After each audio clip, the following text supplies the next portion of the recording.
ایک بھائی نے فرمایا کہ اگر حالت حیض میں خدا نخواستہ زوجہ سے قربت ہو جائے تو اس کا کیا کفارہ ہے؟ سب سے پہلے یاد رکھیں نص قطعی سے ثابت ہے کہ جب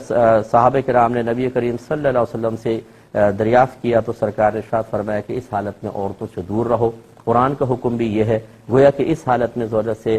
کے قریب ہونا یہ حرام اور گناہ کبیرہ ہے۔ تو پہلے دور میں اس پہ کفارہ تھا، بعد میں منسوخ ہو گیا، تو اب آپ کو کوئی کفارہ نہیں ہے اس پہ اللہ تعالیٰ کی بارگاہ میں، لیکن ندامت کے ساتھ، شرمندگی کے ساتھ، روتے ہوئے اور تھوڑا سا تکلف کر کے توبہ کریں۔ مثلا تازہ غسل کریں دونوں میاں بیوی، خوشبو لگائیں، 2 رکعت صلاۃ التوبہ پڑھیں، اس کے بعد رو کر اللہ کی بارگاہ میں عرض کریں کہ یا رب کریم خواہشات نفسانی کے تابع ہو کے ہم صبر نہ کر سکے اور گناہ ہو گیا، ہمیں معاف کر دے۔ اور اگر چاہیں تو اچھا ہے، مستحب ہے، تھوڑا بہت صدقہ کر دیں، اور اس صدقہ آپ کہیں پہ بھی دے سکتے ہیں، کسی غریب کو دے دیں، مسجد میں دے دیں، کسی ادارے میں دے دیں، تو آپ دے سکتے ہیں، تو انشاءاللہ عز و جل یہ گناہ معاف ہو جائے گا اور آئندہ کبھی بھی ایسی